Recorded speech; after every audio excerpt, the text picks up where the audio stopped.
ये जो क्वेश्चन है ना, ये थोड़े नॉर्मल जो क्वेश्चंस होते हैं ना उनसे अलग हटके है। तो इसमें हमको जो कुछ दिया हुआ है, पहले हम उसकी बात करें। इसमें एक रिंग है, ये है ना, और एक रिंग यहाँ पर है। ये दोनों रिंग एक रॉड में, दो रॉड में से स्लिप होंगी, मूव करेंगी। ये एक रोप है या स्ट्रिंग है, वट एवर जो उन्होंने कहा। Two small rings O and O dash R put on two vertical stationery rods A B and A dash B dash respectively. One end of an inextensible thread is tied to point A dash. तो एक thread है जो कि inextensible thread, string, रोप जो भी कह लो, तो उसका एक पॉइंट तो यहाँ पर फिक्स्ड है ना, ए डैश पर, और दूसरा जा रहा है इसके साथ, है रिंग के साथ कनेक्टेड है। Assuming that ring O dash move downwards at constant velocity v1।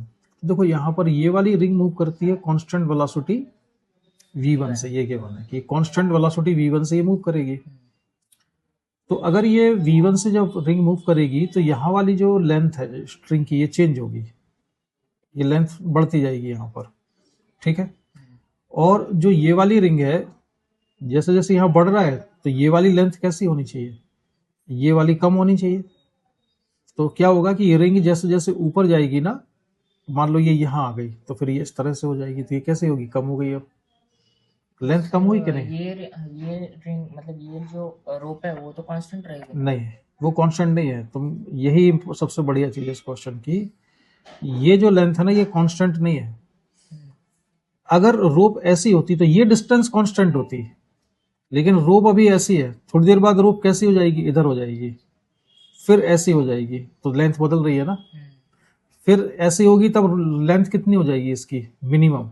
फिर इसके बाद अगर ये ऊपर चली जाती है तो फिर लेंथ बढ़नी शुरू हो जाएगी इसकी, समझ आया ये। मतलब बढ़ रही है, फिर उतनी कम होकर फिर बढ़ रही है। हाँ, तो इसमें लेंथ कांस्टेंट नहीं है। कौन से वाले सेक्शन की लेंथ कांस्टेंट नहीं है, जो ये वाला पोर्शन है इसकी लेंथ कांस्टेंट नहीं रही, ये बदलेगी। अब मैं इसका डायग्राम बनाता हूं यहाँ पर। ये है मान लो रोप इधर वाली, तो उसमें एक तो रिंग कनेक्टेड है इधर, और इसमें एक ये वाला एंड है। तो रोप के साथ ये वाला एंड तो किस वेलोसिटी से मूव करेगा, v1 से, और ये एंड किससे जा रहा है, वेलोसिटी v2 से। ये वेलोसिटी v2 से मूव कर रहा है। ये एंगल गिवन है अल्फा, तो ये एंगल भी कितना होगा, अल्फा। अब हम इसमें जो कंस्ट्रेंट लगा रहे हैं वो कंस्ट्रेंट ये है कि ये लेंथ में मान लेता हूं रोप की कितनी है, y1 है, ये है y1, और इस वाली लेंथ को कितना मान लिया मैंने यहां तक, ये है y2। तो कंस्ट्रेंट ये रहेगा कि length of the string is constant, यानी y1 प्लस y2 कांस्टेंट, ठीक है। तो y1 plus y2 equal to constant. अब सवाल इसमें यह है कि जो मैंने इसमें y2 लिया है, ये किसके बीच में डिस्टेंस है, दोनों रिंग के बीच में डिस्टेंस है। तो ये जब मैं डिफरेंशिएट करूंगा और dy2 बाई dt निकालूंगा तो ये वेलोसिटी आएगी, एक रिंग की वेलोसिटी दूसरी रिंग के relative along the length of the string होगी वो। मतलब वो जो कंपोनेंट निकलेगा ना ये वाला, ये कौन सा कंपोनेंट निकलेगा, क्योंकि इसमें इधर भी है ये इधर भी है, तो ये वेलोसिटी इसके रिलेटिव आएगी।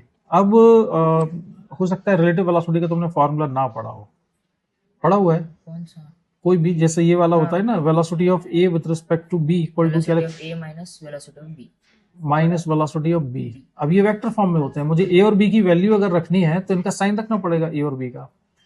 तो जो इसके अगर मैं कंपोनेंट करूं यहां पर, तो v2 का जो कंपोनेंट आएगा,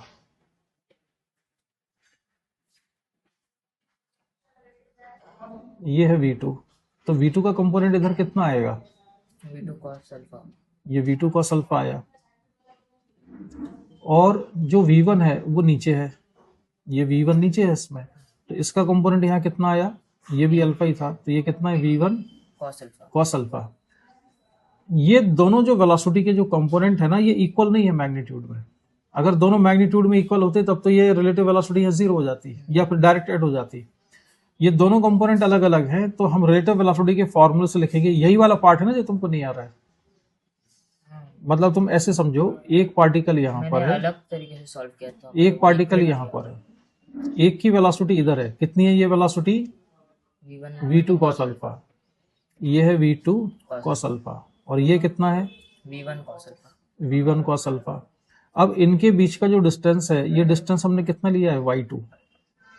तो अगर ऑब्जर्वर इस पर बैठ जाए तो वो देखेगा dy2 बाई डी टी। तो dy2 बाई डी टी से क्या पता चलेगा? इसको मैं मान लेता हूं ये रिंग b है, ये रिंग अगर मान लो b डैश है, तो dy2 बाई डी टी कहाँ है? ऑब्जर्वर किस पर है? b पर है। तो ये b के रिलेटिव b डैश की वेलोसिटी है, v2 cos alpha minus v1 cos alpha. Velocity of b dash relative to b। Observer अपनी वेलोसिटी हमेशा सब्ट्रैक्ट करता है, तो वेलोसिटी ऑफ b डैश कितनी लिखोगे? v1 cos alpha, v1 cos alpha minus v1 cos alpha है ना ये v1 cos अल्फा, और फिर क्या लिखोगे? Minus v2 cos alpha. हाँ, यही गड़बड़ कर रहे हो। v1 cos alpha minus v2 cos alpha लिखना पड़ेगा। नहीं आया समझ में? ये साइन तो रिलेटिव, ये जो वाला साइन है ये किस लिए है? ये तो फॉर्मूला है रिलेटिव वेलोसिटी का, लेकिन जब वीबी का साइन लिखूंगा मैं यहाँ पर, तो उसका भी तो साइन रखना पड़ेगा ना। तो इसका कितना है? माइनस v2 cos अल्फा है, क्योंकि इसकी डायरेक्शन इधर है। अगर मैंने इस डायरेक्शन को पॉजिटिव लिया है तो इसकी अपोजिट डायरेक्शन कैसे लेनी पड़ेगी? नेगेटिव। तो v1 cos, तो अब ये रिलेटिव वेलोसिटी ऐड हो जाएंगी इनकी, तो ये आएगा v1 cos alpha plus v2 cos alpha. ठीक है, तो ये किसकी वैल्यू लिखी हमने? dy2 by D T. लेकिन मुझे एक नेगेटिव साइन भी लगाना पड़ेगा यहाँ पर, minus dy2 by D T इसके बराबर होगा। क्यों? वो इसलिए होगा कि ये y2 टाइम के साथ इंक्रीज हो रहा है कि डिक्रीज हो रहा है। यहाँ पर ये y2 इंक्रीज हो रहा है कि डिक्रीज हो रहा है? डिक्रीज हो रहा है, ये डिक्रीज हो रहा है। तो dy2 बाई डी टी कैसा है? नेगेटिव है, डिक्रीजिंग है। तो मैंने माइनस साइन लगाया, तो minus dy2 by D T equal to v1 cos alpha plus v2 cos alpha. अब हम हमारी कंस्ट्रेंट की इक्वेशन पर हम आ जाते हैं वापस।